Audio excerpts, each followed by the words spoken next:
Hi, and welcome back to the channel, and thank you so much for clicking into this video. So in this video, I am going to teach you how to fix unable to start Office error code 1470. Make sure that you stay until the very end of this video so you don't miss any important step or information. And without further ado, let's get on it. So the first fix that you can try to do if you're having this problem or this error is to repair Microsoft Office. So repairing Microsoft Office can fix missing or damaged application files that may cause errors when accessing Microsoft Office. So to repair it, perform these following steps right here. So first, just type Control Panel in the search bar or in the search box rather. So click the Uninstall a Program button under Programs and find and right-click the Office application and select Change. So choose quick repair or online repair based on your situation according to the on-screen instructions. So follow the instructions on your computer to finish this task. And that's it for the first fix. And then what you can do next here is to reinstall Microsoft Office.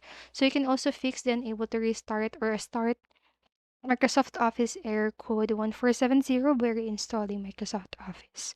So to do this again, type Control Panel in the search box, click the Uninstall a Program button under Programs, and then scroll down in the app list to find Microsoft Office and right-click it to select Uninstall. So follow the on-screen instructions again to remove the app from your computer. So after rebooting your PC, reinstall Microsoft Office from the official website. And then the last fix that you can do here is to delete the Office registry.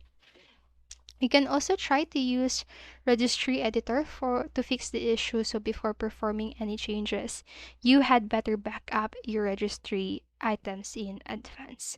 So these are the steps. So first, just type regedit or regedit in the search box and then simply click the OK button to open the registry error editor. So file or go to the following path right here. So you can go ahead and pause this video and follow again this path. So then delete the registry key in the folder.